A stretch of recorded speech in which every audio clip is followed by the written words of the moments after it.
me just say, if you haven't listened to my Spider-Man Homecoming review, that is a non-spoiler review.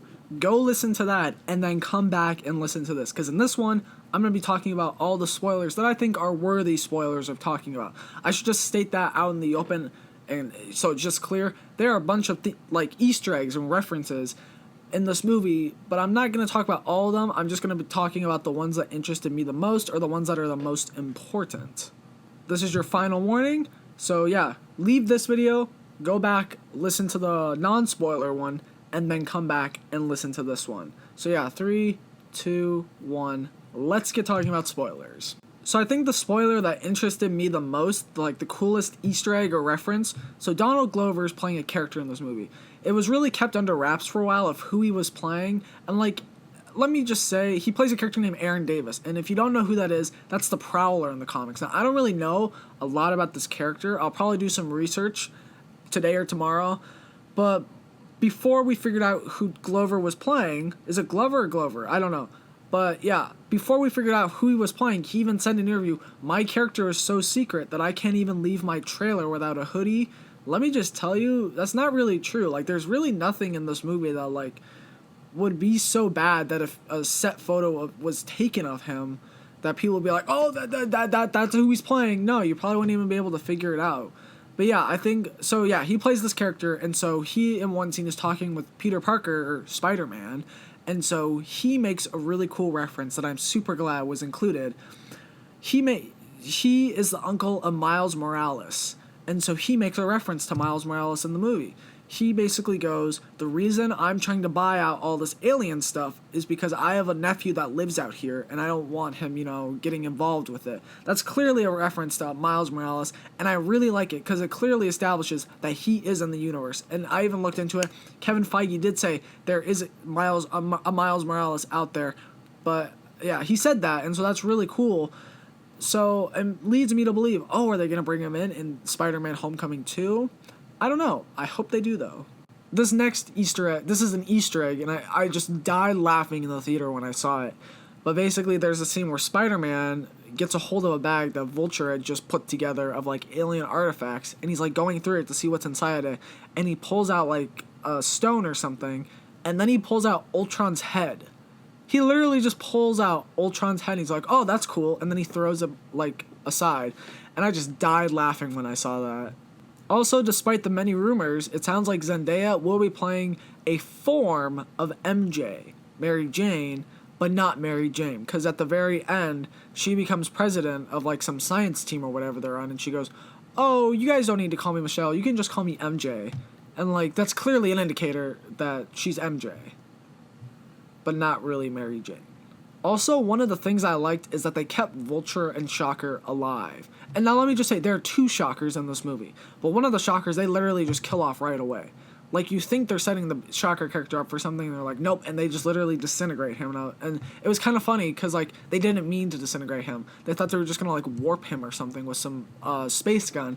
But no, Michael Keaton picks up a gun, and he blasts the Shocker number 1 with it, and it kills him, and he's like, oh my god, I thought it was that other gun. And the dude is like, no, that gun is right over there, right next to this gun. And he's like, oh, okay. And that creates Shocker number 2. Now, Shocker number 2 stays alive, but I don't know if he got caught, so I don't know. I wonder if we're ever going to see, him again. I kind of feel like I'd be surprised if we would, because I don't really feel like they'd want to use the same villains for Spider-Man Homecoming 2, but at the same time I feel like they have to, because they didn't really reveal that character's fate. And they also left Vulture alive, but he gets imprisoned, and then in the post-credits scene, he's talking with someone who they set up to be Scorpion. And so this leads me to believe, are they setting up the Sinister Six? Which I think they are. There's also this scene towards the middle end. It's not the end, but it's when it's close to the end. And basically, Peter asks Liz Allen to be his homecoming date. And so she's like, oh yeah, sure. And so he goes to pick her up, and then he knocks on her door, and all of a sudden, Michael Keaton opens it, and it's revealed that he is her dad. I did not see that coming. Maybe that's me just sounding pretentious, but I actually didn't even predict that would happen. I was just like, oh yeah, he has a family, whatever, but I doubt we're gonna see them. I literally, when I saw this, I just like froze. I was like, oh my god, that's actually really cool, because like I didn't expect that, and it really caught me by surprise too.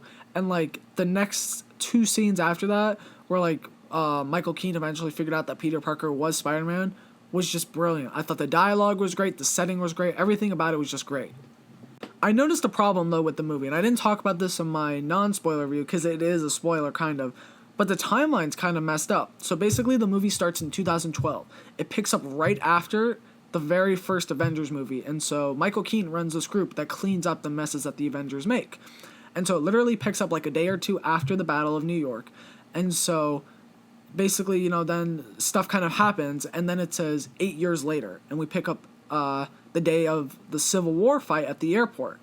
And so then it goes to 2 months later after that. And so Avengers was in 2012. The first Avengers was in 2012. So 8 years later would mean that this Spider-Man movie takes place in 2020.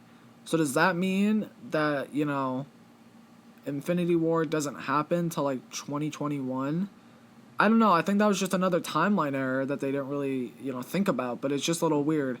It's not really a problem with it. It's just kind of like confusing. It's kind of like, okay.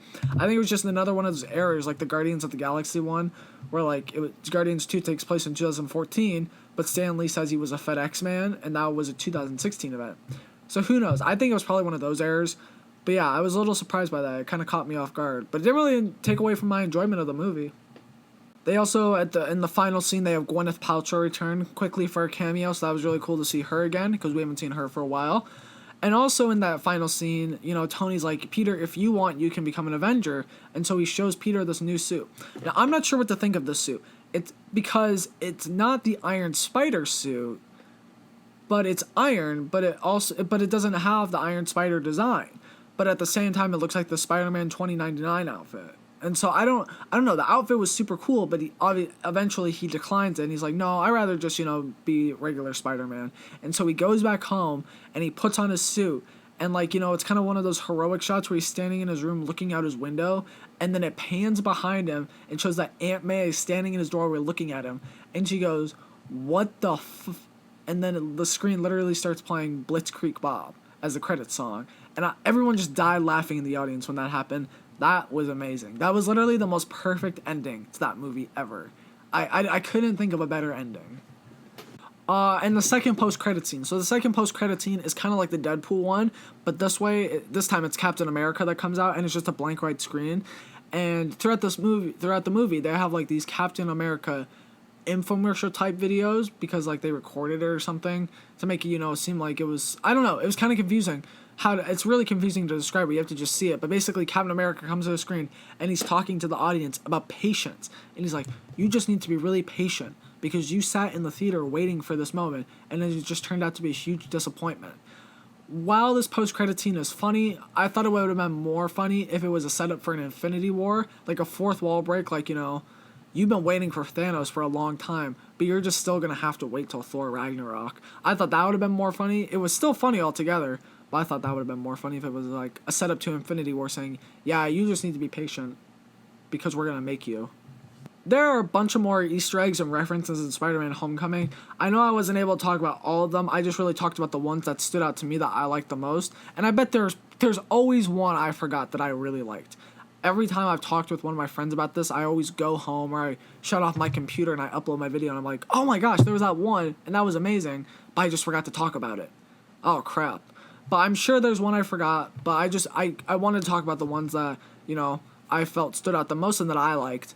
So if there are any I forgot or that you found that you liked, comment down below and I will check it out. Thank you guys so much for listening. If you've liked what you listened to on here and you want to listen to more, go like, comment, and subscribe. That would be really helpful, and I would really appreciate it. The links to all of my social medias are down below in the description. I also put a link to my non-spoiler video, but, that probably doesn't matter because I don't think anyone who hadn't seen the movie yet would have stayed listening to this, but I still put it there. Other than that, this has been A Talk in Depth.